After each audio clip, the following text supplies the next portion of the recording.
Welcome to the Wexford Football League Show.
Welcome to the Wexford Football League Show.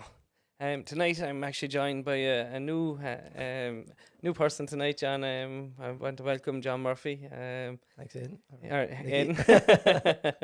Aidan. John, you've been involved in Wexford football for numerous years. You've took up a load of different positions between refereeing, being on the league executive, and playing and also managing. So, where do we start with the playing side, I suppose? Well, it's not very memorable, Nicky, so there's not too much to go there. I suppose I was a bit like Nick Faldo in that I had a number of clubs over the years. I would have started with Shamrock Rovers, and Premier Reserve was still on the go when I started playing men's soccer with Rovers. And then I played with Oral. I had a season with Bree with family connections out there. Played with my father and a few uncles on teams. Played with Davidstown when that started up, because being from out that direction, and originally we went there and scored the first goal ever for Davidstown. That's my claim to fame. Not a big one, but sure, it's just something. And I kind of settled in with Des Moines there in about 1993, and kind of that was where I stayed then after that, you know. Stayed in with Des Moines, and actually I forgot to say that we actually also have Aidan here tonight. He's not looking a whole lot. He's not looking too well, is he? I'm shook, Nicky, I'm shook. That's about as much he ever moved on a soccer pitch anyway, Nicky. That is for sure. The boys have a right to. He does love Des Moines. Yeah, He'll never get that off of him. Absolutely, So. yeah, absolutely. But so you went in, you played with Des Moines for a couple of years. Played with Des Moines, managed youth teams and stuff like that, and managed Aidan himself on youth teams in Was Des he Moines. any good? Aidan was a decent player. I hope he's not watching to hear him. Just slow. He'll get a big. No, he wasn't as slow as he looks. All right. He wasn't as slow as he looks. And tell me this: did he give out to referees as much when he played as he did when he was manager? I have a recollection of him getting sent off down in, I think it was Wexford Bowes or somewhere like that one day for giving, I can't remember which referee it was, an earful of abuse. But sure, listen, we've all been there. We've all had that sort of occasion to happen, like, you know. That's exactly it. So you went into managing. You managed for, you were saying earlier on, 3 years. Yeah, I took over the Moyne A team in about 2001, and went in, kind of brought a lot of young guys into the team that I managed on the youths, and we managed to get a promotion or two there in the couple of years, and then Aidan came in and took over for me then after that, and was a bit more successful than I was, in fairness to him, like, you know. Yeah. Aidan says he never got paid by the job, but I reckon he did. What do you think? Ryan Turvey deserved every penny. Listen, all I'd say is when it was my manager, he had a new car the whole time, so I don't know what was going on with that. And he wasn't a counsellor at the time. No, not a counsellor at the time. But you went in, you spent some time on the league executive. How did that come about? The AGM was coming up, I can't remember, there was an opening on the committee for some reason. And I heard people sitting, as they still do, getting out about the league committee. They should do this, should do that. And I'm a firm believer, if you think you're that good, get up and do something about it. And Des Moines also hadn't had representation on the Wexford League for a very long time, if ever. Yeah, donkeys years. So I said, right, I'll go in expecting just to be on the committee. I go in and I give it a shot. And I had visions of a boardroom and, you know, fancy meeting rooms. And my first meeting, I kind of rocked up into the workmen's club going, where's the meeting room, lads? Because we're all around this little table Gwyn Jones, God rest him, Pat Whitty, you know, all the lads two there. great men, yeah. Another two great football men. And I remember going, Genie Mac, what's this place? But do you know what? It was a great experience. I ended up being secretary very short after I got onto the league. And this was the days before computers. Yeah. So like letters had to be handwritten. It was phone calls. The meetings were long. You're talking about 3-4 hours on the That Monday was evening. changed there. 3-4 hours on the Monday evening. And but I have to say I enjoyed it. Yeah. I enjoyed it. Like, you know, as I say, and to anyone out there who's sitting giving out with the league committee, you know, get up and put your money where your mouth is and make a contribution, you know. Look, you'll often hear the saying, and I've heard it numerous times, it's harder to get off certain committees than it is to get onto them.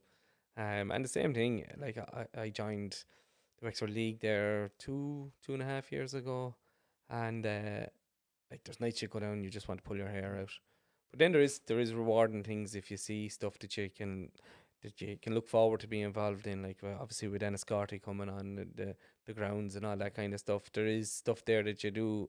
You can say, "Geez, I'll stick around for another while," but there are definitely days there where you want to pull your hair out. I have to say I really enjoyed it. And in fairness to Pat, got rest him, like Pat was a fantastic football man. He lived for Wexford Football League. And when Pat used to go away to internationals all the time, as you know, right, he just loved his trips away. And I remember the first weekend he was going away, he said to me, "You're in charge of the fixtures this weekend." It's like, what? I tell you one thing, Patrick wouldn't do that. See, he handed me the fixtures and said, "I'm away, you're in charge of it." I thought, sure, this can be nothing to this, like. And next minute, phone calls, pitch is unplayable, referee not available, and you're looking at the list. And Pat's after telling me, "Well, you can't send that ref there, you can't send this fella here." So you're there, geez, and you're trying to reorganize. And like, I got some stuff right, I got some stuff wrong, and you'd get a bit of stick off people because you were moving stuff around. But I always thank Pat for giving me that bit of responsibility, because when I went for job I'm in now and jobs like that, you're able to say, "Well, I've been used to managing things, to organising things," and the experience was fantastic. It really was, you know. Yeah, definitely. And like just to touch back, guys, you're deputy principal now, and that's one of the reasons we have you on the show. We'll get to it in a couple of seconds. Do you think managing players and managing the mind helped you to have the confidence? I know you're a school teacher, but would it given you the confidence to go on to be, like, as I said, a deputy principal, to be help delegating and things like that? I think managing the team is very similar to managing a school or any organisation, because you've got to have the right people around you for a start. That's really crucial. And you've got to have buy-in from those people. You've got to have buy-in from the people you're managing. And you've got to have the right systems in place to be successful. I think all those things in any area of life, but they all go across from, and that's why I always say that as a teacher, the kids who are involved in team sports are also easier to manage and deal with in a school situation, because they're used to structure, discipline, and being coached, if you like, or taught. They're easier to deal with a lot of times in that situation. Yeah, definitely, yeah. And obviously you done 3 years secretary for a couple of years. When are you coming back? You'd have to talk to my wife about that. I spend enough time out running and stuff like that at the moment. So like, look, she surely sacrificed you of a Monday night. you send her the letter, Nikki, and we'll see what she says. That's done. You also you touched on refereeing for a while as well. Yeah, so like I suppose what would be called nowadays a bandit in a lot of ways, right? So it started off with the Schoolboys League and Terry Cook. And Terry would have known my father, Paddy, and he rang me up one Saturday and said, "I'm stuck. Can you go out and do an under-12s match out in Clabon or wherever it was?" So I said, "Right, that's grand." And he sent me 4 match cards for four games for that Saturday, right? Under-10s and whatnot. And I did that for a couple of years. And then when I got onto the league committee, Pat would say to me, like, "I'm stuck for a referee in," he said, "I'll put you in Division 5 or whatever. I'll put you doing a match," because he knew I had the fitness and I knew the game or whatever. And it was one regret I probably have, that I didn't go down that route earlier in things, because I always enjoyed the refereeing. And I tell you, and I think not enough ex-players do it. I see Garrett and Kieran Kelly, just to name a few, Pat's in it, another like one, Alan Franklin, Alan, you know. And I think people who've played the game a bit understand it a bit. They know when intent is in a tackle, you know, and that sort of thing. And like, if I'm looking around and I'm playing a game and Garrett Larkin's refereeing it and he gives a call, I know what Gareth Larkin has done as a player, Yeah, and I'm going to respect that. You know, true, as yeah. opposed to, and this is no offense to anyone who's refereed or is refereeing, if they haven't been there at the highest level, you're looking around going, Yeah, what do you really know? And I think another thing is, when I refereed, I talk to the players. mm-hmm. You know, explain what you're doing.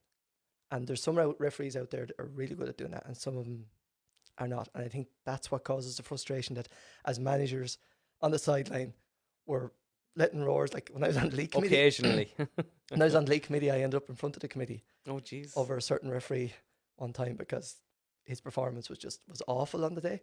Didn't cost me the match, like my own team cost themselves the match that day, but his performance was dangerous in Below par. somebody was going to get hurt. Some of the stuff that was going on, and I let him know what I thought, and I had to nearly write to myself and invite myself into a committee meeting. But like I remember refereeing a match down in Crossabeg, and it was a Division 5 match, and ball was played over the top anyway, blew a whistle offside, and your man turned around and went, I was going to give out, but he said, I'm not used to referee actually been up with play. He said to me. Well, I think if you love football, it's a really enjoyable way of contributing to the game. And I think one of the things that the Referee Society probably should be doing is getting into schools more. Yeah. Because there's a lot of kids who maybe aren't the best players. They're not interested enough to be coaches, but they could be really, really good referees. Yeah, no, I definitely agree with you there on that one. Even getting into the clubs. Yeah. Like we have transition years this year, and lots of schools have transition years, and that's the age to get them. And they're the kids that should be out doing your under 10s. Yeah. Under 12 games, like they do in England, with the special armband to show that they're a young referee, and let them learn there before they move on to the adult level. I see Wexford FC are doing something with the TYs. Would you look to do it as well up in Gorey? Yeah, absolutely. Like anything like that. The whole point of TY is to give them experiences that they're not going to get anywhere else. So that would be something that we'd be hoping that would come our way in the future. Absolutely. Ah, that's good. Well, that's a little bit on you, John, and anyway, and your bit of a playing career. We're going to touch on just some of the Premier results. I know you haven't been really involved in any club-wise or anything like that over the last couple of years, but is the FAI app and helping you keep involved? The app is mad. Like for someone of my generation, that you had to wait for the Echo to come out on a Monday or Tuesday or whatever results you heard in the pub from the other lads from the other clubs, to be able to go into the app and in real time, because I haven't been involved with the mine for a while, but I'd always look for the results, and I always looked for year results with Rovers, you know, and the teams that I know around the place. So the app and this podcast is what's got me back in touch with what's going on in the Wexford Football League, you know. Yeah. Well, look at unfortunately we didn't have a show last week. Another dig at Aidan. He was on an international break. I think it was himself and Dylan, the man behind the screens down there. So we had to cut the show last week. But there was a couple of games played there over the last couple of weeks, and I'll just run through a few of the results. Mine Rangers Crossabeg 2-2 draw. North End beat Wexford Bows in a town derby 3-1. And Gorey Rangers beat All Blacks 2-0, and all them games were on the 6th with the 6th of September or 6th of October, should I say. So look at a draw for Crossabeg and the mind that they obviously Joe, former mine manager, coming up against his old club, or former mine player and assistant manager, should I say? Coming up against his old club. So I presume I'd say Joe was a little bit disappointed to be getting a draw. I think he's trying to build big things down there. Yeah, it's something that I've been following, and I meet Joe occasionally. Like I think Joe's has done and is doing fantastic work down Crossabeg, like, you know, and the type of football they're playing as well is exactly what I would expect of Joe, because Joe was always a player who liked to get the ball down and play it himself, like. So yeah, definitely. North End beating Wexford Bows then 3-1. I suppose you would have expected that to have gone that way. North End are obviously that bit stronger, and especially Bows losing Todd Hines over to North End, and he's loss, massive loss. So and actually the same weekend, Shamrock Rovers versus Bunclody. Bunclody won 1-0. I was up at that game. Thought Shamrock Rovers definitely dominated for an hour. They made a couple of changes that probably killed their momentum a little bit more than anything. And in fairness to Bunclody, and it's like it's what I had said at the start of the season. I thought Bunclody would do quite well this year because consistency, they've the same management team, same kind of group of players now for the last 3 or 4 years, and they just stuck at the plan. They kept on going and the ground down Shamrock Rovers. To be honest with you, I don't know what Sean Miller was doing for a penalty. Ball going over his hand, he stood up.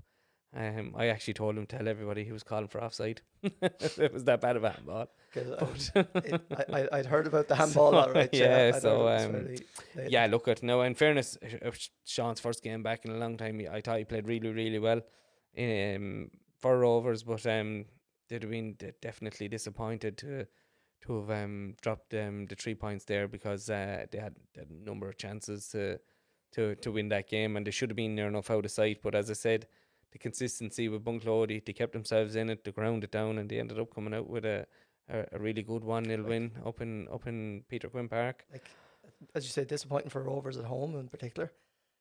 But with a young team, Nicky, I suppose, you know.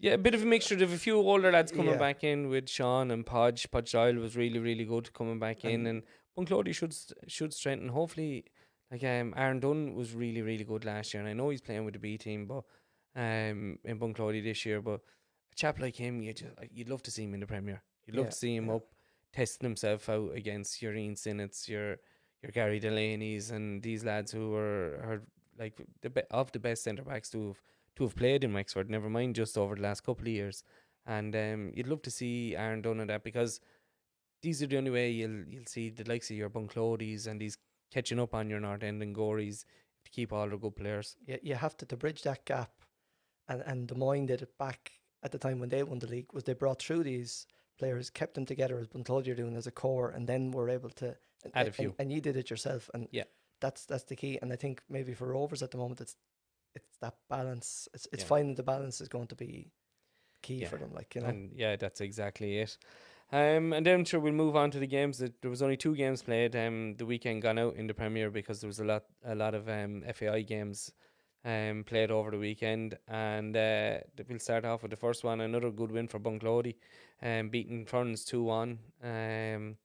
Killam Morrissey in charge of Ferns. It's been a bit of a tough start of the season, but they're getting closer to picking up something. I know he's after getting back a few of the lads in around him, and Killam, he'll definitely be trying his best to get Ferns up and going. Again, a guy that I would have worked with in Des Moines, and like good football brain. He knows how he wants his teams to play, and from talking to him, and like I think with time he'll get there. He will get that right, you know. Oh, definitely, yeah.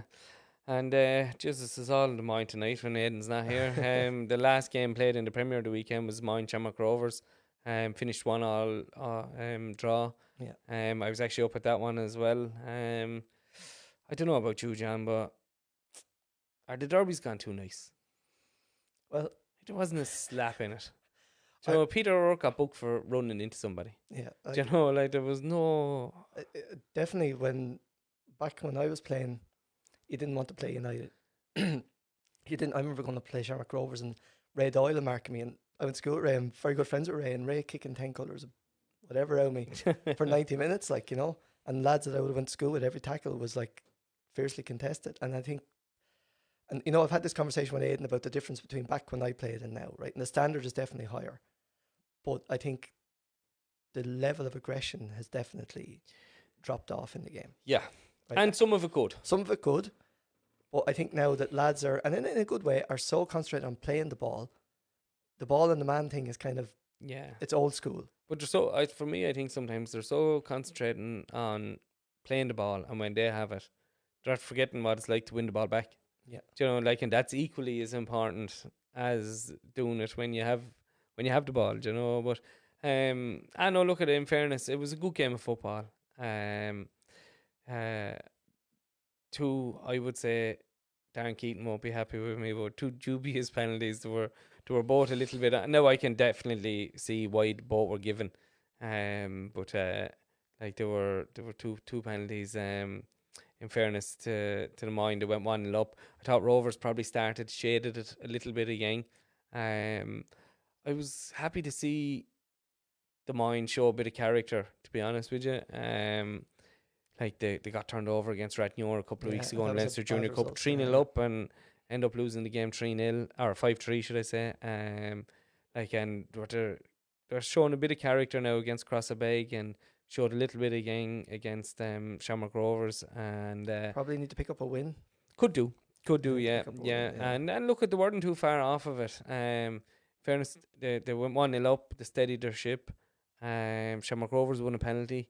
Rafi stepped up to hit a penalty. Don't know about you, John. I hate this straight run, side footed.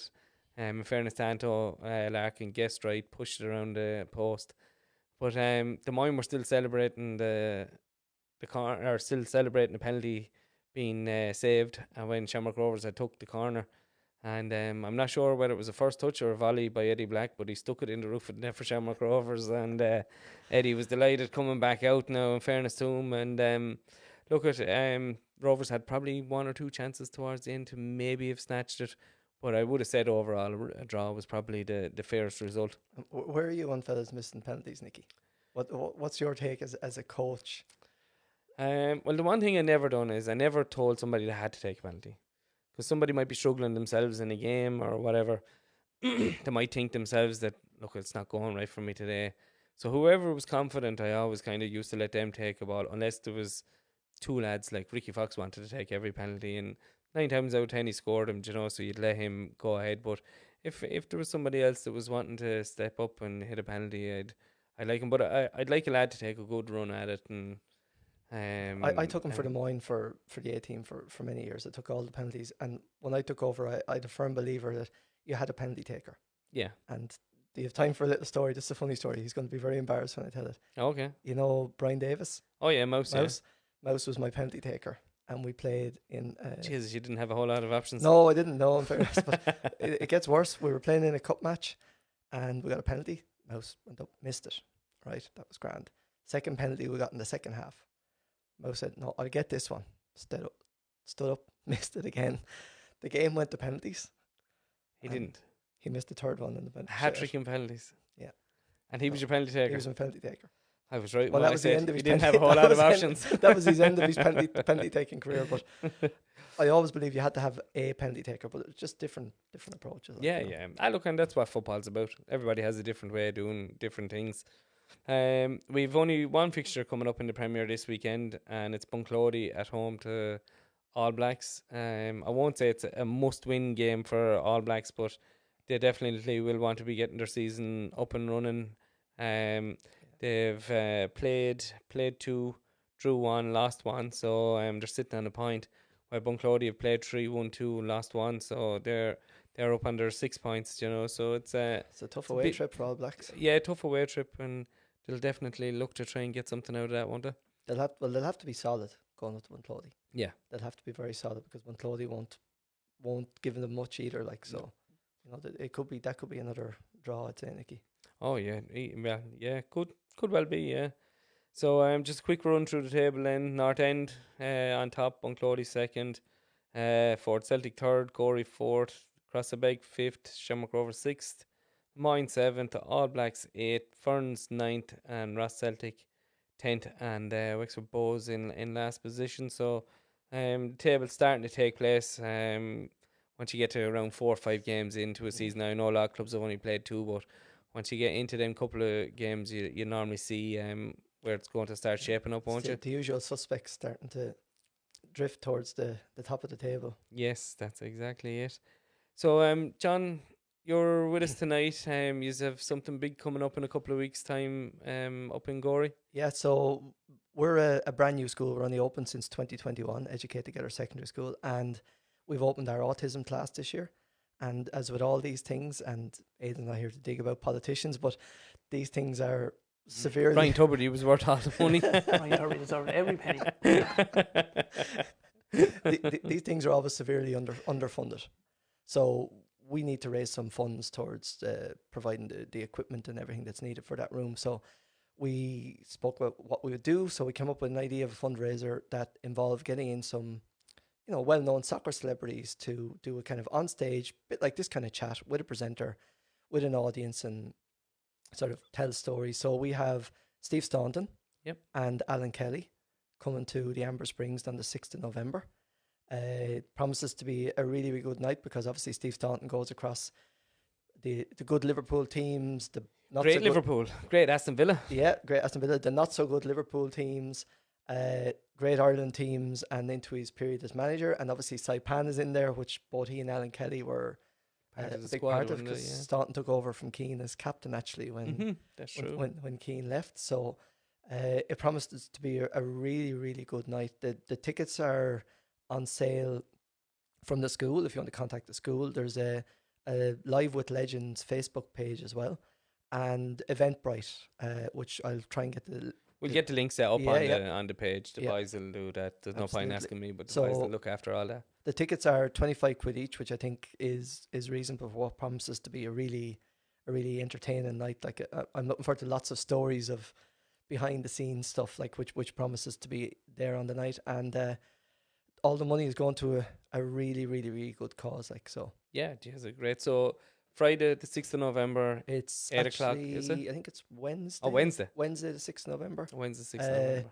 At I think it's 7:30 is the Oh, sort kick of off start time. Like probably the doors open at 7:30. Like, but yeah, in the Amber Springs. So So- it's going to be a really, really good night. And I don't It's a think really, really good cause as well. it's a really good cause. I don't think like Steve Staunton doesn't do too many of these things. Yeah. Like the Liverpool lads and the United lads, the same guys are around, and they're very good, and it's really entertaining. But Staunton and Alan Kelly are not two guys that you hear from too much. Yeah. And Kelly obviously was sub goalkeeper right the way through for many years, and he's worked with Sean Dyche at Everton, and he's been at Is he Preston. still working with Sean Dyche, I think? No, I think he might Is have left Everton there Just the pre-season. just pre-season, but like it'd be fascinating to hear about behind the scenes there. And like he obviously has then the Irish connection with Seamus Coleman. He's worked with Jordan Pickford there, Yeah. obviously, which would be fascinating to hear what he's really like. That's why I'm looking forward to be Yeah, behind the scenes. So I that think it should be a great night. Yeah, look at it. I'll definitely try and get up that night myself. But they do be great nights. They do be some fabulous stories. You'd never know what you pick up Yeah. out of it, would you? I think like for people of my vintage, Yeah. right, that's the era that both Liverpool as a Liverpool supporter and Ireland were good teams, and then Villa obviously were a strong team at the time as well, right? And for younger guys, like this is a chance to hear about those times. Yeah, definitely. And in fairness, probably Steve Staunton doesn't deserve the credit he gets. He was across Ireland in throughout the whole most of them good times, like USA '94. If I was and picking all that. a best left back for Ireland over the years, right? You better put Dennis Irwin right back if you're putting No, Staunton yeah, left back. actually, yeah, Irwin is right back, 100% that's hands okay. down. We'll But- agree then. But Staunton has to go in Yeah, at left back for the number of caps he achieved and his playing career at a yeah, top level for a very, very long time. And you look at someone like Seamus Coleman, and for anybody younger listening or watching in, he was as steady and consistent as Seamus Coleman has been throughout his career. Like, so yeah. I'd agree with you there. All right, John. Yes, look, it promises to be a great night. Obviously we'll get up and we'll throw something up on the social media, and look, we'd urge anybody to get out and support it. It's a great cause. And Yeah. let's hopefully we can get the soccer community out and support you in every way we can. I think so. We've reached out over the last couple of days. The principal has been contacting all the secretaries of all the clubs in the league. So if you get a phone call, it's not a scam. To the club secretaries out there, that is our principal ringing around trying to promote it. And we've reached out into the Wicklow League as well. And I know your sort of equivalent podcast in Carlow has Yeah. kind of given the thing a shout as well. Like, so Brilliant. we're getting out across all the area there. Very, very good, John. We're going to just touch on now a couple of divisions down along. We will make a promise when Aidan's back after recovering, shall we say? I'm shocked, Mickey. I'm shocked. We'll definitely start touching further down the divisions over the next couple of weeks, as we said. league tables are now starting to set and so it gives you a bit more to chat about. But we'll touch in on Division 1 here now at the minute. So with Gorey Rangers beating Kilmore last weekend 7-1. Which is Gorey as a club up there. They're absolutely flying it on the playing field, aren't they? Yeah, like so you teach up there as well. I teach John, up there, so and we have kids who will be involved with the clubs around Gorey. But Gorey Rangers have in the last few years just made tremendous bounds and leaps, and come on, their facilities and their success on the field is just phenomenal. It's phenomenal, absolutely phenomenal. And you have to give everybody credit up there, where credit's due. Like they have a massive underage set up. With Django's Academy up there, it's absolutely fabulous set up there, and just been around for years and years and years, and the senior team now is really benefiting. All of the 4 senior teams are benefiting by the number of players that are just coming through it. So when I would have played sort of against them back in the day, it was on the park. Yeah, the town park. Up in the showgrounds. The showgrounds, which is now the town park in Gorey, which I think they're still. Yeah, and the 4 team are playing up there. Still using, and they help us out with use as well with our school team. Like they've been very good to us as well. Like, but they're an example of what can be achieved with the right approach. Oh Jesus, definitely, yeah. And even when you just touch down through their team, like the likes of Joe Bulger, Niall Keys, Killian Cush, Derek Woods, these lads, Craig Foster, all Premier all of them lads would have definitely played. And Kilmore, while they're missing a few from it, I would have fancied Kilmore to have gone quite well, but it just goes to show the strength and depth of Gorey, that they're going along and picking up a result like that. Another result in that was St. Joseph's versus Shelbourne, 1-0 win to St. Joseph's. Big win for St. Joseph's. They're going quite well this year in the league. They got promoted last year and they're sitting in 3rd place. Played 5, won 3, drew 1, lost 1, and scored 12, conceded 10. So sitting on 10 points. They're only 3 points behind North End, who are leading the table. So another very strong club, St. Joseph's. I was looking at that. I was thinking if they can tighten up at the back, they'll be very, very close there come the end of the season. But they're a great bunch of guys out there in Joseph's as well. Yeah, they do Trojan work, in fairness to them. And the other result last weekend in that division was Campile 0, North End 5. North End, another team that are another squad, shall we say, that just have an abundance of luxury, and it goes to show what even they had Warren Brothers on the line the weekend going out there, and like Dean Hillis and Keith Carney, Nobby, these lads have been there. Keith Carney or Nobby and Warren Brothers FAI Junior Cup finals. They've done the whole thing. So it's you could switch that squad into the Premier. Yeah, and it'd still be okay, I think, And it's been a bit of a tough start for Campile this year, but still another brilliant club. I know they're definitely concentrating on their younger lads. They're throwing them in this year, and they're definitely blooding them in. So it's been a bit of a tough start, but Brian down there, I'm sure he'll be working hard, Brian Bowen, getting them to change shortly. If you're going to put in young lads, you're going to have to accept that it's going to take a while especially at that level, it's going to take a while for them to blood in, because it's a huge step up from underage to Division 1. Massive. Premier soccer, Absolutely massive. And then we go into Division 2, and I was lucky enough, I went up to watch Enniscorthy United at the start of the season, and I thought they were brilliant at the first game of the season, and they've started the season absolutely on fire, beating Fastnet Rovers 6-1, and I would have definitely fancied Fastnet after a promotion last year. Fastnet had won their first 2 games. I think their score difference was six goals for and 1 against, and then to getting beaten by United.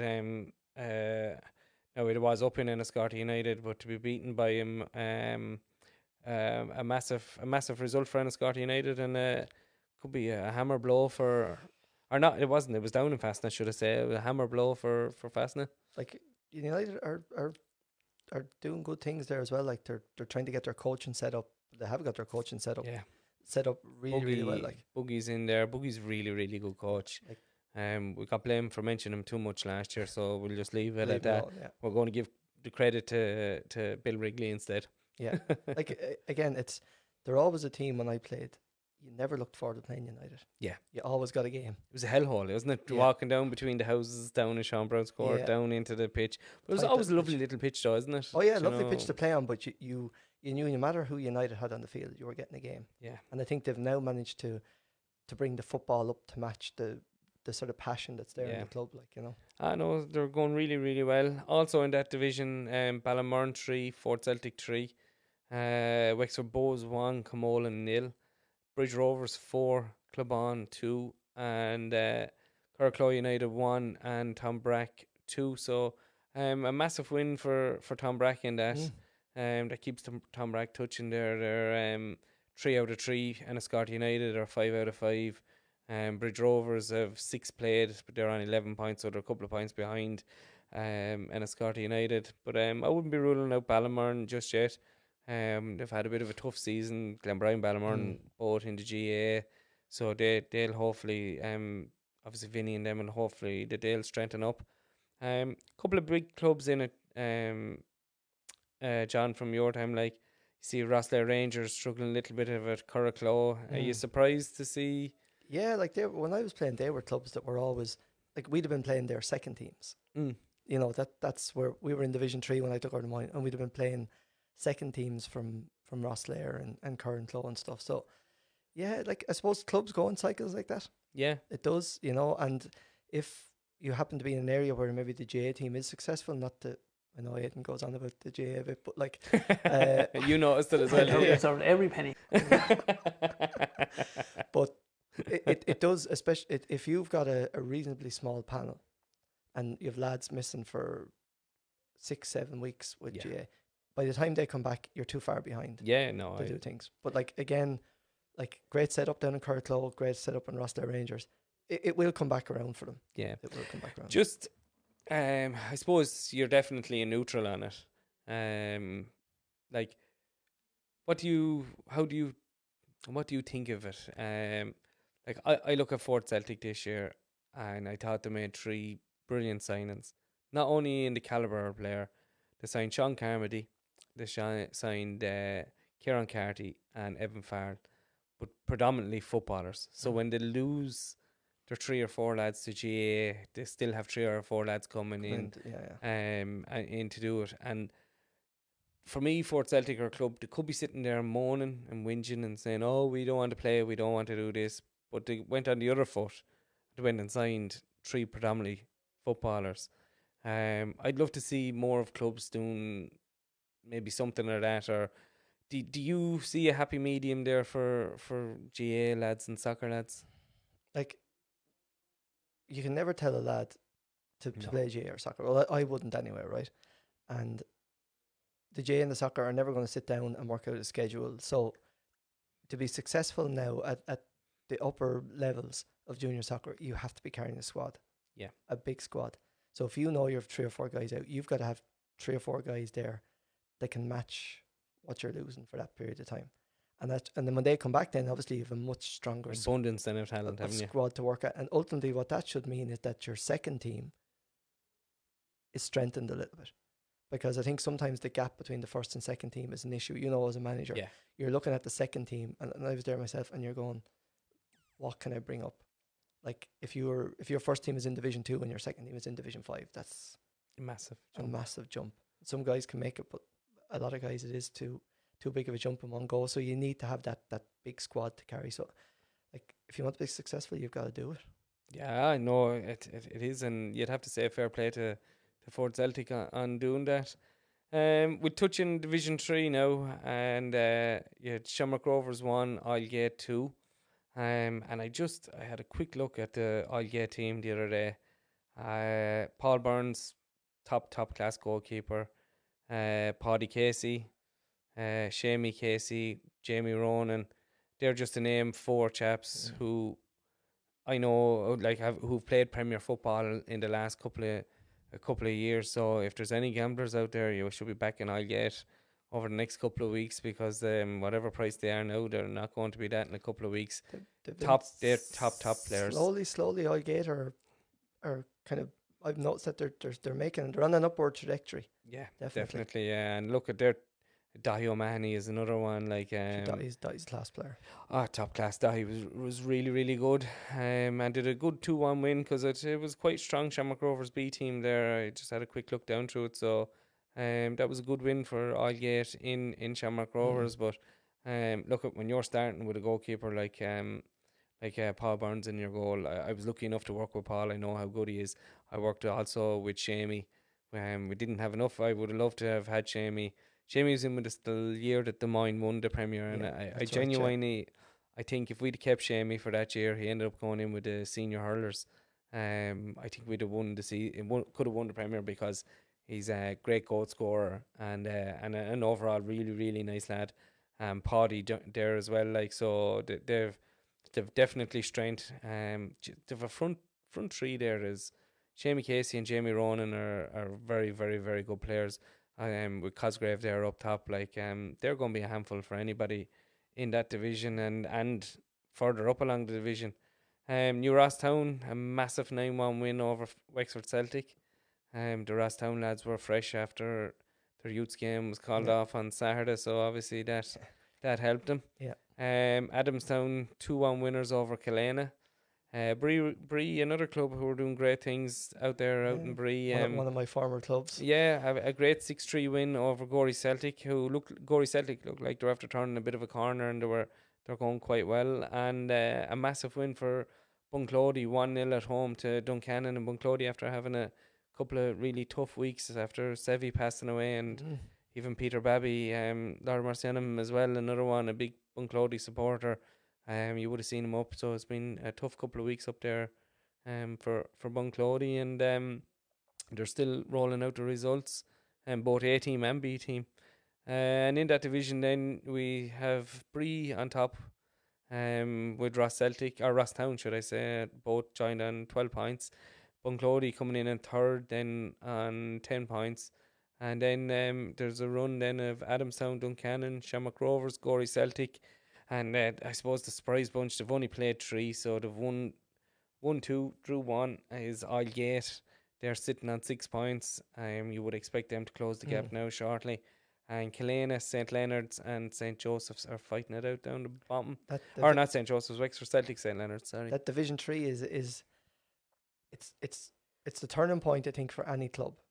Yep. If you can break that ceiling, get out of Division 3, then I think you start to attract players, different caliber of players.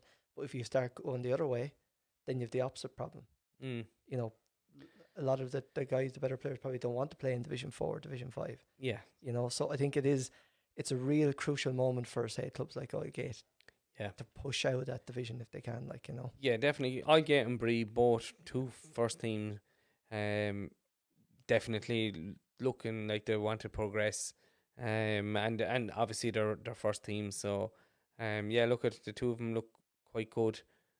So you never know what could happen. The 2 of them could come up and shoot up through the divisions. We'll just touch on Division 4A before we finish up on for the night. And Division 3A, Mine Rangers 2, Gorey Rangers 3, Blackwater 3, Crossabeg 3, Enniscorthy United 2, Glenbarntown 1, and Tamun 5-0 winners to Feathert. So just on that table, Blackwater, they were around when you were playing, John. Always a strong. They went out of the league for a few years, but they're back in it. Rosslare Strand, another one at the top. The 2, Blackwater, Rosslare Strand, Crossabeg, all 3 at the top. Crossabeg's second team, but Rosslare Strand, always lovely little place to go down and play down there on the Strand, wasn't it? And good to see him back. Yeah, listen, and a guy I would have worked with teaches with Padraig in Wexford CBS, Brendan Codd would have played in goal for them. Would have had a few games against Brendan down there, but always a lovely place to go down. But you know, when you're going through all those names, I'm getting so many flashback memories to games and places, and some places that you mentioned, I'm going, geez, I hate going there, like, you know. But Blackwater was a place where you'd always tough because, you know, it was always going to be a really, really hard game. Yeah.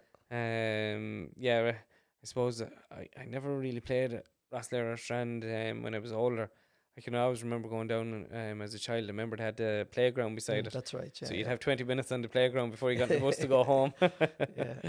So Enniscorthy United, Ferns, Enniscorthy Town, Des Moines, a lot of Enniscorthy district teams in around the mid-table of that Division 3, 3A, and then further down towards the end is Gorey Rangers, Timon, Glenbarntown and Fethard in that division. So I hope Enniscorthy Town can start level out. and start climbing back up. I know Andrew O'Brien was in there last year, and it was a tough year for them.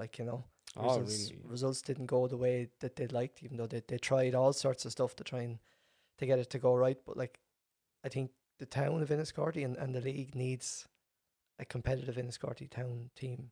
Yeah, definitely. In it, 100%.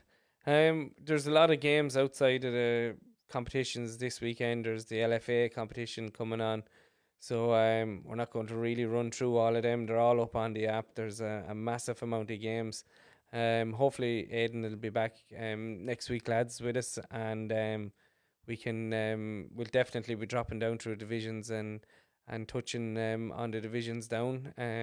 Just before we go, I want to say thank you to you, John, and hopefully the night, the 6th of November, is a great night. And if anybody needs anything or anything like that, I'm sure get in contact. Even we'll put the link up on the Wexford Football League page, and if you and Google the school, you'll find there's Facebook, Instagram, the website itself. If you give the school a ring, we'll be able to point you in the right direction. Like the tickets are moving fairly quick at the moment, so if you're interested in going to it, you'd want to be getting a move on in the next few days, like I'd say next week or 10 days, because they're starting to move now that we've started to publicise it on the social media. So perfect. Well, thanks very much again, John, and you've done a great job. Maybe we might get you into host instead of Aidan. Listen, I don't know. Tough act to follow. Yes. I'm shocked, Nicky. I'm shocked. Poor Aidan.